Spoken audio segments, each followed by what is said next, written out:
Well, good morning everybody and welcome to a new video. And in this week's video, we're going to help you make sure that all of your photographs are pin sharp. We're going to take some different examples of what you should change in your camera to make sure you're giving yourself the best chance of coming home with the sharpest image. But what about this for a morning? It's not a bad start to the day, and some of the photographs, I have a feeling, are going to be spectacular. So come along, grab your coffee, and let's find out how to get rid of those blurry mess images.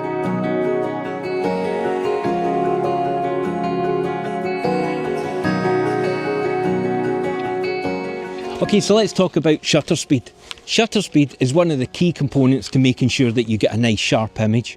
If your shutter speed is too slow, especially if you're hand holding, you press the button, it takes a wee while, you move a little bit, and before you know it, you've got blur into your photograph, and sometimes even worse, it's just unrecognisable. So what you need to do is make sure that your shutter speed is fast enough to compensate for any movement that you might have while you're taking your photograph.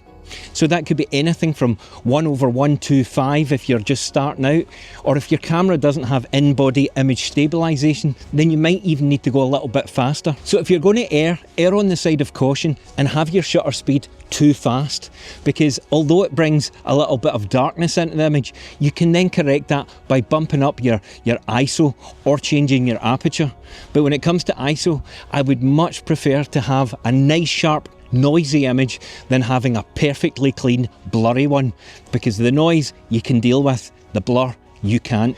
To illustrate that point, I've got my camera set up and it's got a 0.5 second shutter, half a second obviously, but it will really show you what happens when I hold this here. I've got a nicely composed image, I've got the jetty coming in from the corner, I'm holding it, I've forgotten that I put a 10-second timer on this, I'm still holding it, but I'm now starting to shake a little bit, and there we go. It looks good to the eye, but when I start to zoom in, it's a blurry mess. But even still, if I change the shutter speed to 1/20, that's a lot quicker than it was at half a second. But the same thing starts to happen, because although I've got myself picked in here, it's much quicker. I still get a soft image, maybe not a blurry one. So really for this scene, what I'm looking to try and do, as I've got my shutter speed up as fast as I would like it to be. So there we go, we're up to 1/60. I've bumped my ISO a little bit to make up for that, and I'm shooting at f2.8, and there's the sharp image. So shutter speed is super important. If you don't know about shutter speed, then I definitely recommend that's something you dig into, because the exposure triangle is the key to all good photography. It's a little bit boring, it's a dry read, but it is essential. If you understand the relationship between shutter speed, your aperture and your ISO, then you shouldn't ever shoot another blurry photograph. And whilst the sun dazzles me in the face just now, one other thing to think about is your technique when you're holding your camera. Now, we're not even talking about tripods, and that's still to come, but if you're hand holding your camera, get your shutter speed as fast as it needs to be, and if you're taking a photograph, get your elbows tucked in, get the thing put to your eye, and try and make it as solid as possible. If you have your elbows out here and your camera's not linked to anything, it starts to wobble about. Get it locked in, get your arms tucked in, and then take a nice shot. Even better if you can lean up against something, or lean your camera on a wall, or lean against a pole or a tree, then that again gives you another point of stability, and that helps the sharpness of your shots. I need sunglasses.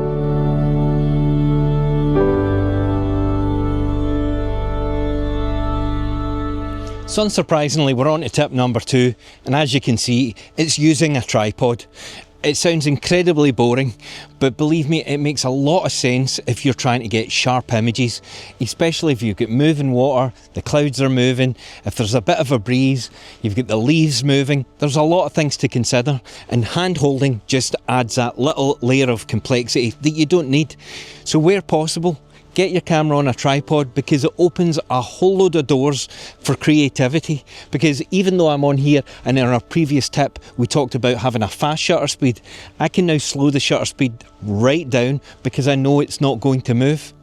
And there's another tip involved with that. When you do use your tripod, make sure that you set a 2-second timer interval from when you press the shutter button to when it takes the photograph. I know everybody tells you to do that, but it's an amazing amount of people that don't. And that little movement of pressing the button is enough to make your image soft. And this video, as we know, is about trying to get rid of that. So 2-second timer, get it on a tripod, and just do away with the fact that it's an absolute faff to use a tripod. I get it, it's much easier to just go handheld, but when you're talking about waiting for light, waiting for that one little moment, it's great that it's all just set up and all you have to do is tap the button. Trust me, and try it.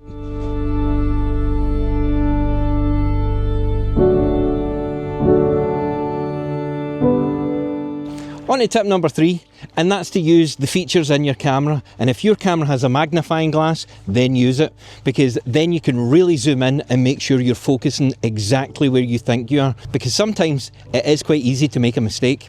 Okay, so here you can see the back of my screen, but over here I have the magnifying button, and if I press that, I can zoom in once and I can zoom in twice. So you can see the outline of where I'm focusing just now. But the issue is, if I miss that branch, when you come all the way back out, it's very difficult to see if you are actually focused on the tree or focusing through it. So again, just by zooming in, I can see it's a little bit off to the left. I'm just going to move the focus point onto the branch, zoom back out, and then hit my timer, take the image. And again, when we look in it, I'll show it up on the screen, but you can start to see that the image is nice and sharp.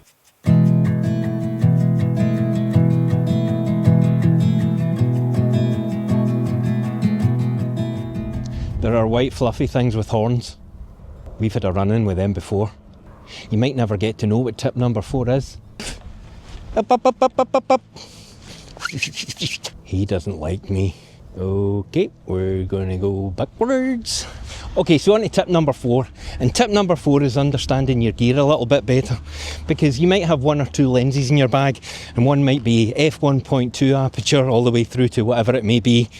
But all lenses have a sweet spot, and it's normally round about f5.6 through to f8.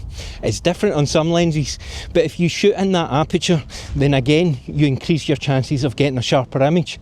Now, I don't get myself too hung up on that, because I would much rather shoot at the aperture that I want for the creative element. So if I'm shooting at f2.8 on most of my lenses, it's because I want a soft foreground, and as you know, I love that.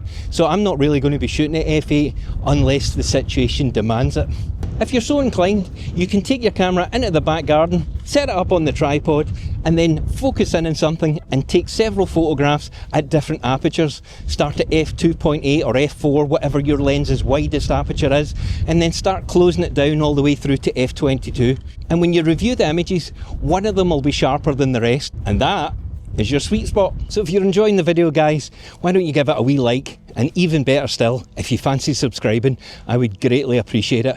It makes walking through these deadly sheep field laden fields all worthwhile. Okay, so on to tip number 5, and that's to use single point autofocus.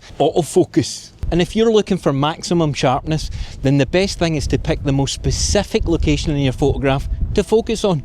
And the easiest way to do that is to use single point autofocus. So here's a good example of that. I've got the 100 to 500 lens on, and I'm fully out at 500 mils trying to compress the scene.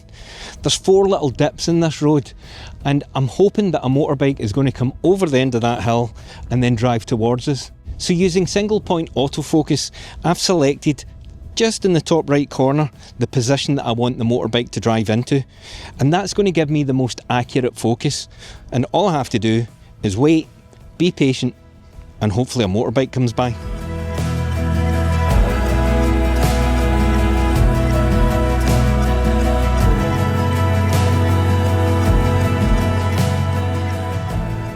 Remember to try and use single point autofocus, because it gives you the greatest chance of getting a nice sharp image, especially if there's something specific that you want to focus in on.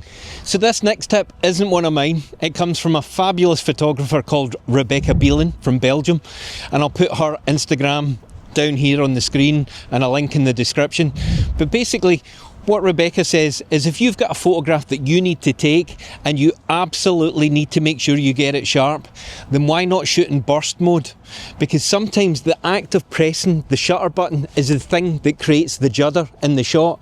But if you press it and hold it, you'll fire off 6, 7, 8, 9 shots, and the chances are one of those will be absolutely spot on. And again, if it's a pressure situation, then that takes a lot of the effort out of it. So thanks to Rebecca for that one. The last tip is something that I've covered in another video, and I'll put a link to it up somewhere on the screen in a minute. But it's basically about shooting in aperture priority mode and using that properly. Because one of the best things about aperture priority mode is you can set a minimum shutter speed. So it takes care of all of the other decisions for you. All you have to do is choose the aperture you want, and then it sets the shutter speed without dropping below what you set the minimum as. And again, going back to the very first point that we talked about today, if you set that at 125 or 250, then the chances are you'll get a fairly sharp image. Now, obviously that changes if you're shooting with a super long lens that's not extended, because then you need to really up your shutter speed, because what you're aiming for is to have whatever your focal length is. So if you're shooting at 50mm, your shutter speed should be 100 or 1/100. And again with this, when it's fully extended at 500mm, I need to shoot at 1/1000 when I get to my shutter speed. So that's worth thinking about. Now there are a couple of other things that you might have heard, such as the hyperfocal distance, or aiming 1/3 into your scene to capture a nice sharp image from front to back. And that does work. But I must admit, I've never really had to focus on that too much. Pardon the pun. But I basically just look at what I'm trying to focus on, set my aperture for what I like, bearing in mind that I like a soft foreground. But if it gets to the point where I want it sharp from front to back, but I can't get it because of the aperture, then I'll focus stack. Now, I don't want to go off on a tangent and talk about focus stacking today, but we'll do that in another video. But at the moment, the tips that you've had today, basically get your shutter fast enough, pick a very specific point, and the rest of it is just bonus. Double check your images once you've taken it, put it up on the screen, zoom in on it, make sure it's nice and sharp, and if it is, boom, time to move on. So there you have it, that's how you get sharp photo. What? What do you mean click my fingers? I'm not going to click my... I don't care if all the other YouTubers doing it. That's embarrassing. No. Anyway, if you want to know a little bit more